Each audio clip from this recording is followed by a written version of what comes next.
Now, if we're trying to open up the economy, if that's what we're trying to do, and we've got debt, we're swimming in debt. It's undeniable. How do we get over all of this? Where do the figures 10 come from? Oh, it'll be 50 in a restaurant. I mean, I made that point about the restaurant. I mean, Richo's got a restaurant of 15. Well, he gets 10. He's got 66% capacity. I've got one of 200. I've got 2%. Where they cannot provide any written documentation to prove there is any validity to the 10 number, the 10 to a swimming pool, 50 to a restaurant. Who dreams this crap up? It is a nonsense. And this raises really significant questions. What do we do when we come to September, when all these JobKeeper and JobSeeker programs are meant to end? Let me give you one stat that Graham and I talked about last week. As I speak to you, there are currently about 500,000 individuals and businesses with mortgages, and those mortgages have been deferred. Total deferrals, 160 billion. How the hell are people ever going to get on top of that? We've got deficits now topping 130 billion for the next 2 years. So come September, what? Is everyone on their own? Does the JobKeeper program come to an end? It's clear that the economic numbers so far in Australia, the United States, Britain and Europe are comparable not to a recession, but a depression. Now, it's easy for people on a comfortable parliamentary income to ignore the consequences of what they are recommending, the 10s, the 50s and whatever. Oh, turn off JobKeeper. 3.5 million workers and 800,000 enterprises are signed up to the program. The figures are staggering. JobKeeper is stopping the economy falling off a cliff. How do you build a new Australian economy on top of this wreckage? Now, Andrew Charlton, Dr Andrew Charlton, is a young bloke. He's very smart, very smart. His views, I must say, I've always found to be very objective. He was a Rhodes Scholar. He has a master's degree and a doctorate in economics from Oxford. He's no dumbbell. And his book, Fair Trade for All, was co-authored with the distinguished economist Joseph Stiglitz, who's a professor at Columbia University, a recipient of the Nobel Prize in Economic Science. Now, in 2011, Andrew Charlton was named a young global leader by the World Economic Forum. I think his thoughtful views on where to next mightn't reach agreement with many, but I do agree with him. What are we to do? Do we wind back government support programs come September? Andrew Charlton, thank you for joining us. Thank you for your time. Well, you've studied everything. How fragile is this Australian economy? Well, it's very fragile. And I think many people are looking at the shops reopening. They're looking at spending coming back. They're looking at maybe some slightly better than expected numbers on JobKeeper, and they're thinking that we're through the worst of this.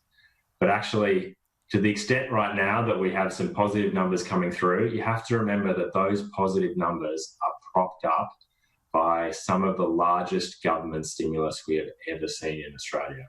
JobKeeper, JobSeeker, cash boost, stimulus, program after program. So the question now becomes, what happens when those supports that are holding up the economy come to an end? And at the moment, they all come to an end at the same time in September. And the question is, how do we avoid the economy collapsing at that point?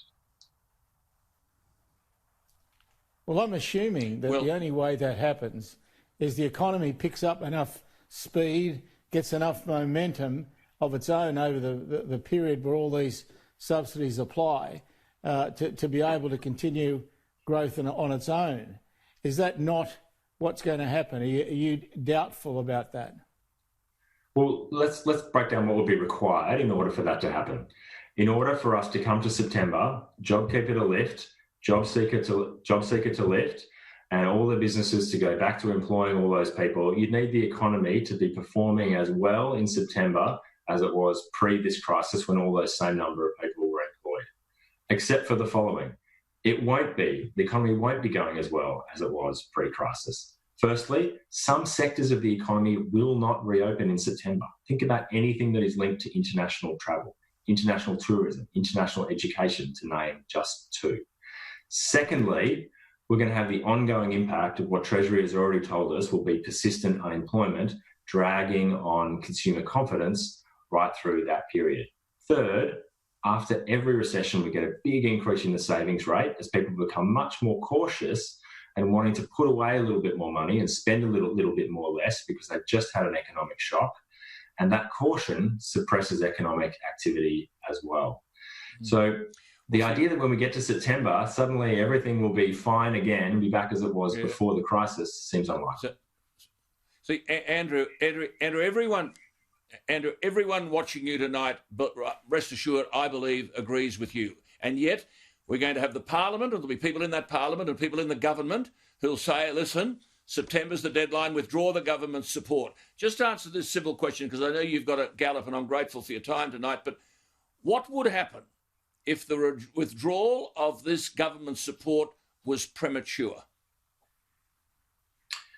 Well, if the withdrawal of the government support happened now or happened any time soon, all of that money that is currently going into people's hands, going into businesses and circulating through the economy to enable the uplift in activity that we're seeing right now would stop dead. And, remember, when we take away JobKeeper, we're not holding a gun to the head of small businesses saying you must re-employ those workers who are on JobKeeper. Those businesses will only re-employ those workers if they can see the demand out there, if they feel confident that there'll be the work for those people to do, the customers coming through their doors. So we need to build confidence over the medium and long term to give businesses the optimism to re-employ those workers and go back to work in the way that they were before. And in order to do that, you can't just withdraw these programs. You have to build a program of activity. We're talking about public works, road maintenance, new infrastructure, programs to support demand in every community in Australia, so that by the time those programs lift, and they do need to end, they can't go on forever, they're very expensive, but by the time they end, businesses have the confidence in a pipeline of future activity that they'll want to rehire their workers and get back to business. And that plan is what we're missing right now. Good on you. All right. Well, Andrew, I know you've got to go. Thank you for your time.